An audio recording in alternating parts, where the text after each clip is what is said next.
Hello everybody, Mrs. Bolin here. This week we're going to take a look at Learning Target 7.2, I can multiply polynomials. We actually are starting our notes today with a warm-up, meaning we have done these two type of warm-up problems before in a previous trimester, and our directions tell us to find each product meaning to multiply. So for the first warm-up, we have 7 times parentheses, and inside parentheses, we have two terms, k and plus 1. We learned we have to do something called distributive property anytime you have a number times parentheses like that, which means we have to multiply 7 times k, and we also have to multiply 7 times 1. You have to distribute the 7 to both terms or to both parts inside the parentheses. So 7 times k gives us 7k, and 7 times 1 gives us 7. So that would be our final answer. When we look at the second warm-up, I now have more than just a number in front. This isn't just 2 times parentheses. Instead, this is 2k times parentheses. This is something that we could call a monomial times a binomial, and I'll explain what that means. A monomial times a binomial. All that means, mono, and if you watch the polynomial intro video from last week, then these terms should look familiar to you. But mono means 1. So here 2k is 1 term, times a binomial, root word bi, think of like bicycle, 2 terms. So we have 1 term times 2 terms, monomial times a binomial. And we can actually do this one in the same exact way that we did the first warm-up. We have to distribute this 2k to both terms or to both parts. So we have to do 2k times 3k, and we also have to do 2k times -8. It's a little bit different because here we've got 2 times 3 we know is 6, but we also have k times k. So I'm going to make a note for us that here when we're multiplying, we have to add the exponents, meaning this is k to the first power and this is k to the first power, or k to the 1 and k to the 1. So we have to add 1 plus 1 is really 2. So this is actually k squared, because k times k, or in previous trimesters, you might be more familiar with us saying x times x. X to the first power times x to the first power is x to the second power. Or in this problem, k to the first power times k to the first power is k to the second power. So here we had to add the exponents. And then we also have to distribute this 2k to the second term or to the second part. We did it to the 3k. Now we have to multiply it times the -8. So I have to do 2k times -8, -16k. So that would be our final answer here, 6k squared minus 16k. So this was just a little bit of a review in our warm-up. And today we're actually going to move on and we're going to do something called box method. So this is just one method that you can use to multiply polynomials, but this is my favorite method because it's very visual, and once you set it up and you get used to the format, it's pretty easy to use. So we're going to learn box method as a way to multiply polynomials. There are 3 steps. So we are going to be drawing a box on our page, and for step 1, we're going to write 1 polynomial across the top of the box and 1 polynomial down the side of the box. So write 1, and I'm going to abbreviate the word polynomial as just poly. I hope you're okay with that. So write 1 polynomial across top of box and 1 polynomial, again, I'll abbreviate polynomial, and 1 polynomial down the side of the box. And we'll see what that looks like. So you're going to have two different polynomials, right? Because you have to multiply them. Last week we were given polynomials and we had to add or subtract them. This week we have to multiply them. Step 2, once you draw your box and you write one polynomial across the top, one along the side, then this is when the multiplication comes in. Then we're going to multiply terms that align in each box. Multiply terms that align in each box. Step 2, multiply terms that align in each box. And then our very last step, like we've been used to doing, we always have to combine like terms. So combine like terms, and I'm going to add a phrase here. Combine like terms along the diagonal. Combine like terms along the diagonal and simplify. So you always have to simplify your answer, right? You've got to put like terms together, meaning all the x's go together, all the constants go together. Always combine like terms for your final answer. But today we're going to see something new, what I mean by along the diagonal. So make sure you have these 3 steps written down, and then let's jump into 2 examples. We take a look at example 1. We're asked to find the product. And here I have 2 polynomials, polynomial times polynomial. And even more specifically, we could call these binomials, root word bi meaning 2 terms. So 2 terms in the first polynomial, 2 terms in the second polynomial. So this one is a binomial times a binomial. Binomial times binomial. 2 terms times 2 terms. The reason we have to recognize that is we have to know what size to make our box. Because it's 2 terms times 2 terms, that means we have to make a 2 by 2 box. So I'm going to go ahead, draw a box, draw a square, and it needs to be 2 by 2. So create a box that looks like this, and you'll see what I mean by 2 by 2. So I drew my box, and now I need to write one polynomial. I'll write the 3x minus 7. 3x minus 7. And then my other polynomial is x plus 6. So you do need to write both polynomials, one on the side, one across the top. It doesn't matter which one you put on the top and which one you put on the side. Just be careful of the signs. Notice that when this was 3x minus 7, I included the negative in front of the 7. The sign does matter. So I drew my box. I wrote the polynomials going along the side and along the top. Step 2 says to multiply terms that align in each box, meaning go to your first box, and the 2 terms that align here are 3x and x would meet in this box. So I need to do 3x times x to get an answer here. If we need to do some work over on the side, we can, so I'll draw an arrow. We're doing 3x times x. That's what we're doing in this box. This is really x to the first power and x to the first power. So this is when we need to think back, or from what we've done a previous trimester, or think back to the warm-up that we did. X to the first power times x to the first power, you have to add the exponents. So 3x to the first times x to the first gives us x squared. So we have 3x squared, which should meet in this box. In this box here, we have 3x times 6, 18x. In this box, I have negative 7 times x, which gives me negative 7x. And in my last box, I'm multiplying 2 constants. Negative 7 times 6 gives me negative 42. So what I did in each box is I multiplied the 2 terms that meet in that box. That's what you would do for step 2.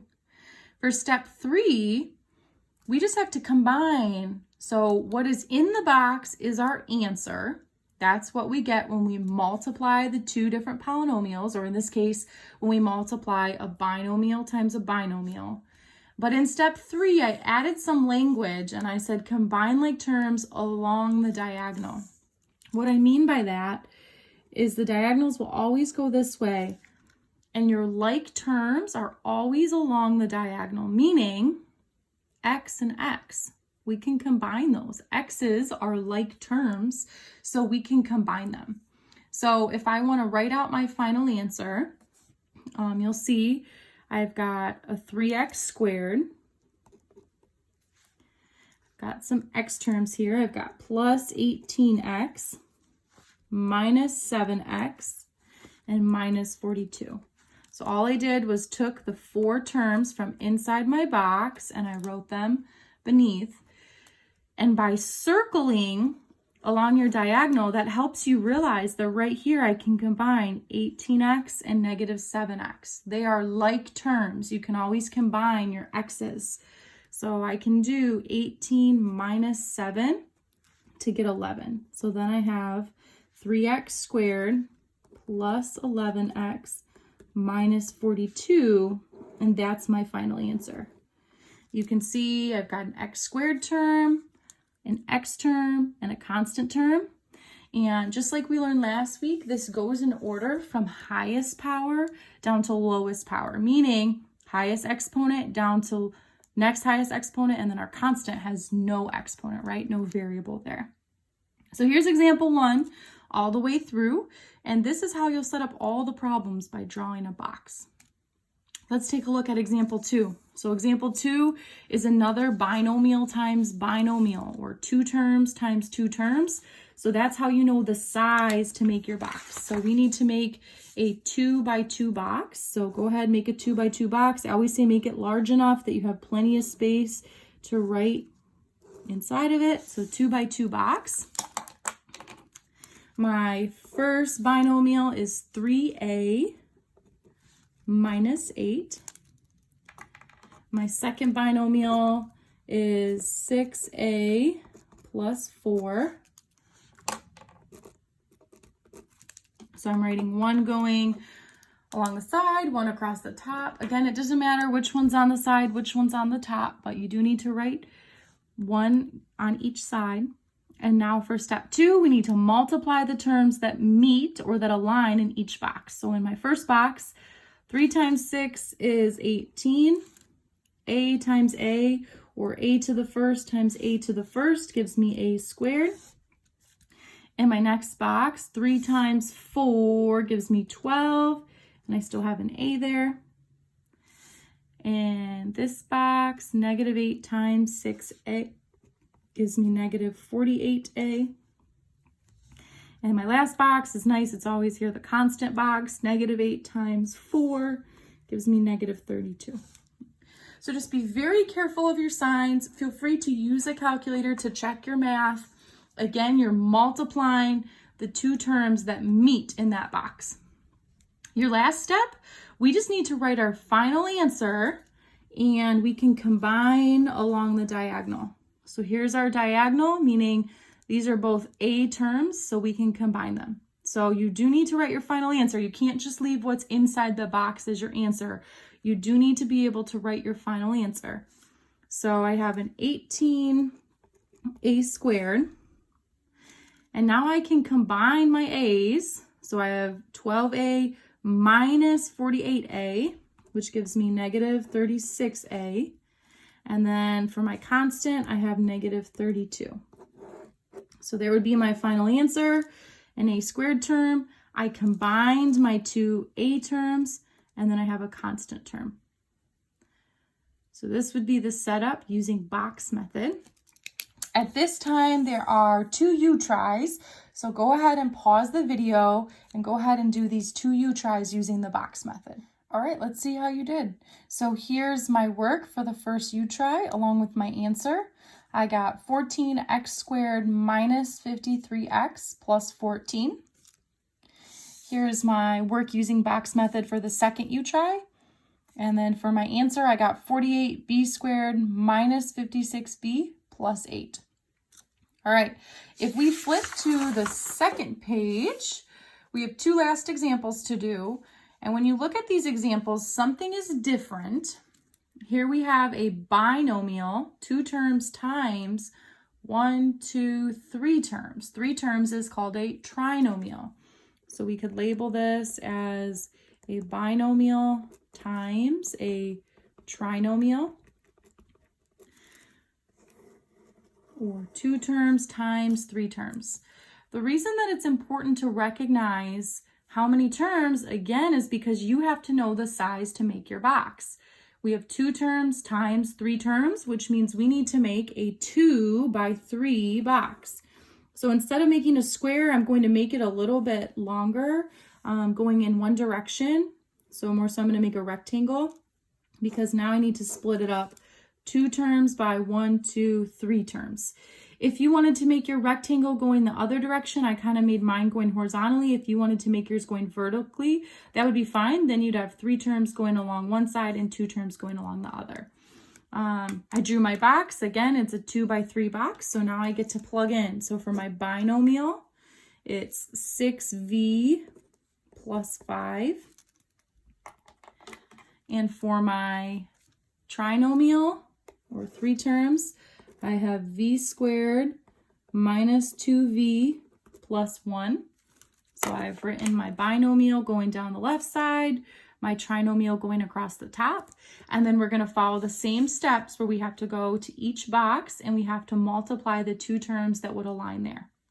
So my first box, 6v times v squared, this is really v to the 1. We know we have to add the exponents. So v to the 1 times v squared gives me v cubed. So I'll have 6v cubed.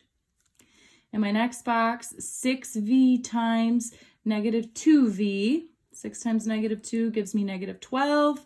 V times v gives me v squared. And then this is kind of nice. I'm just doing times 1. So here 6v times 1 just gives me 6v. Now I've got to take 5 and multiply 5 by each term here. So 5 times v squared gives me 5v squared. 5 times negative 2v gives me negative 10v. And then the last box is nice. It's always just your constants. 5 times 1 gives me 5. So my answer again is what's inside the box, but I do need to rewrite my answer by combining like terms. So when you have a 2 by 3 box, there are actually going to be 2 diagonals. One diagonal combines your v squareds and the other diagonal combines the v's. So to write my final answer again, we talked about standard form last week. It has to go from highest power or highest degree down to lowest power or lowest degree. So I would have 6v cubed. Now let's look at my v squareds. I have 5 minus 12, or you could say negative 12 plus 5. That gives me negative 7v squared. I also have to combine my v's. 6 minus 10 gives me negative 4v. And then I still have my constant plus 5 left over. So there would be my final answer. My final answer has 1, 2, 3, 4 terms. V cubed term, v squared term, v term, and constant term. All right, last example. Let's practice one more where we've got a binomial times a trinomial, or 2 terms times 3 terms, meaning I need to make a 2 by 3 box, so it needs to be a rectangle, 2 by 3. And then I need to write my binomial, my 2 terms, 7a minus 1, going down that side. And then my trinomial here, I'll write going across the top, 2a squared plus 5a minus 4. Once you've got your box set up, we can go ahead and multiply inside each box. So my first box, 7a times 2a squared. Well, 7 times 2 is 14. And a to the first power times a squared. We add the exponents. 1 plus 2 would give me 7a cubed. In our next box, 7a times 5a. 7 times 5 is 35. A times a is a squared. 7a times negative 4 gives me negative 28a. This is kind of nice, a -1. That means we just have to change the signs on each of these. So -1 times 2a squared is -2a squared. -1 times 5a is -5a. And -1 times -4 is 4. So my answer's inside the box, but I do have to combine like terms along my diagonals. And again, I've got 2 diagonals here. So starting with the highest power, I have 14a cubed. For my a squareds, let's combine them. 35 minus 2. So that gives me plus 33a squared. For my a terms, which we can combine, I have -28 minus 5. That actually gives me a -33a. And then lastly, I've got my constant, my plus 4. So here would be my final answer when I multiplied a binomial times a trinomial. All right, at this time, you have 4 more U-tries to do. You have 3 of them where they are a binomial times a trinomial, or 2 terms times 3 terms. And then the very last one, this is what I like to call challenge problems. Challenge problem, it has 3 terms times 3 terms, or trinomial times trinomial. So this one should be a challenge. Keep in mind, if it's 3 terms times 3 terms, it needs to be a 3 by 3 box. So go ahead, pause the video, and do these 4 U-tries. All right, let's see how you did. On this U-try, I had a binomial times a trinomial, or 2 terms times 3 terms. So for my final answer, I got 12x cubed plus 20x squared plus 13x plus 7. On the next one, another binomial times a trinomial, I got 64n cubed minus 120n squared plus 8n plus 48. Second to last, I got 64p cubed minus 40p squared minus 60p plus 32. And then the very last problem, this last U-try, is what I call a challenge problem because we had a trinomial times a trinomial, or 3 terms times 3 terms, which means you can still do it in the same way using box method, but your box now needs to be a 3 by 3 box so that you can have 3 terms times 3 terms. You should have noticed that when you do a 3 by 3 box, you have 3 diagonals to combine. So I had to combine b cubes, b squareds, and b's. So my final answer was 4b to the 4th plus 4b cubed minus 43b squared minus 49b plus 49.